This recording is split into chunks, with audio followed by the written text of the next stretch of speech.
The point is engagement mainly. For small businesses, it's actually connecting with your audience. It's actually driving awareness of what your customers want, what they're interested in, and quite an easy way to find out about really what they think about your products, your services. Apart from running major marketing programs, you can use social media to do that for you, and actually find out that through the research from the social channels.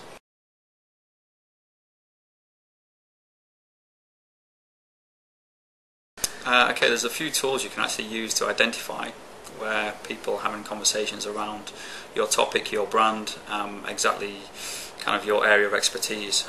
So you can go and use things like Uberview, which is kind of like a small tool which actually allows you to scrape all the different types of networks, forums, blogs, Twitter, Facebook, and actually overlay where conversations are happening about your brand or your product or your service. That will then give you an insight in terms of what people are talking about already.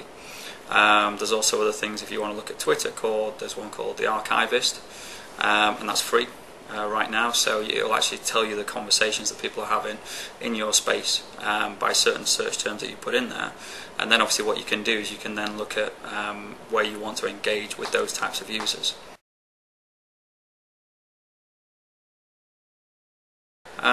Trying to push their message as opposed to waiting to see what the market wants to hear. That's the biggest issue. That's not only small business or big business. They'll create campaigns where they think it's a nice idea or a nice piece of content that people want to engage with. Not necessarily the right thing to do. The right thing to do is take a step back first, use some of the tools I mentioned before, and then actually look at what's happening in the social space first.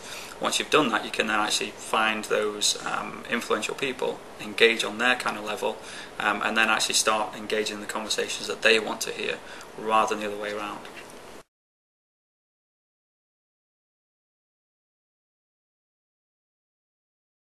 Obviously, you would respond to it in the same way that you respond to any kind of customer service, customer care query. Obviously, always be professional, be polite, be courteous, but the big thing to remember is that this is all in the public domain, and it will spread in the public domain. This is not a one-to-one phone conversation you're having with a customer. So be aware massively that whatever you say is going to be pushed out to however many people follow them on Twitter or Facebook or whichever social network you're engaged with. So the way to respond is to actually look at how you can respond to that query so that you are addressing their issues. But what you want to do is, if it starts to escalate, is then try and force them or force the issue offline. So maybe give us a call, we can probably help you out if you give us a call on this number, etc. Rather than just having the whole conversation play out through a social network, which becomes a little bit of a nightmare. I had an example with BT. I did the same thing. I complained about everything to do with our business, about their phone systems. I spent 30 minutes on a phone trying to get through to a call centre. As soon as I put it on Twitter, I got a response within 2 minutes via Twitter in the public space, and then that followed up with a direct message, and then they followed up via direct message after that, which again was a nice thing to do, and that worked for me. And that's what usually happens when it comes to large businesses, and that's how they deal with things.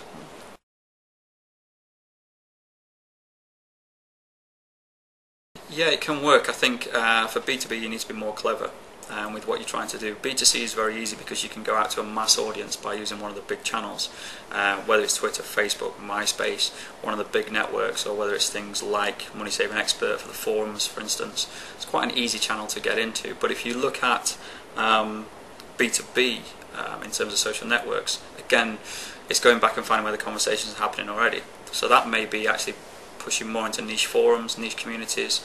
A lot of people have, on the business side of things, have their own communities set up where they'll discuss topics internally throughout those forums and networks, and that's something that you can scrape through the tools that I mentioned. You can see the conversations happening.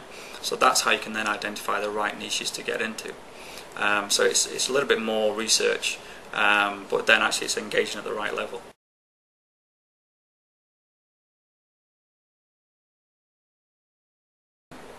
When it comes to examples of people getting it right, it's very difficult. You've got everyone mentions Dell, so I won't mention Dell, because the thing is they got it wrong first, and then they had to spend a lot of money to get it right. But everyone forgets that.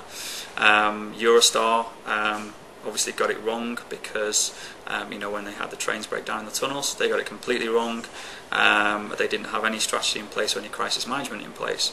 The thing is that if you don't engage with it, and if you don't think about it, it's going to happen because people are going to spread these messages. Examples of people who are getting it kind of right at the minute are some of the mobile phone networks. O2, Vodafone are engaged, but obviously Vodafone had an example where a guy was using two Twitter accounts side by side. One was his personal, one was the corporate one, and then tweeted a personal tweet into the corporate account, which again became disastrous. So internally, when we work on projects, it's not necessarily everything that has to be done by an agency or someone external, or a lot of it is down to the people internally or people in customer care, or actually having those people as brand advocates to engage with your audience from a brand level. But they should never forget the same guidelines that apply for your customer care apply for social media tenfold basically.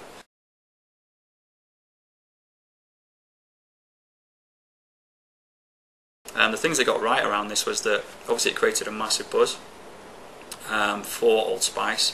It had so many views and became the top viewed videos, top set of videos on YouTube, and it was that was based purely on the quality of content that they were producing, which was constant content. They didn't do anything special or anything out of the ordinary or anything amazing. What they did is they just actually, because they created that character, they then engaged that character with the people that wanted to engage with Old Spice. That's what spread the word, that's what spread the campaign. If you look at it as a whole social media campaign, there isn't much else going on. It's just videos of this Old Spice guy. But now you can actually download a ringtone, you can actually get your own voicemail generator and have the Old Spice guy do your voicemail. So yes, it's starting to grow now, but obviously that took a hell of a lot of effort and resource and planning to make sure that they could get the videos constantly on time. The biggest lesson is response. People love to be responded to. People want to know that you're listening. It goes back to the example of customer care again and customer response about people that are interested in your brand. If someone knows that you're listening, whether it's on Twitter, whether it's a blog, whether it's a forum post, or whether it's some feedback, if you respond to them, it makes them immensely happy to know that you're actually listening and care about what they've got to say about your product and service. So I think that's the biggest takeaway from that, is that because they're responding so quickly and they're responding so personally with their username and actually to their actual question from a guy live in a studio, that's what blew everyone away.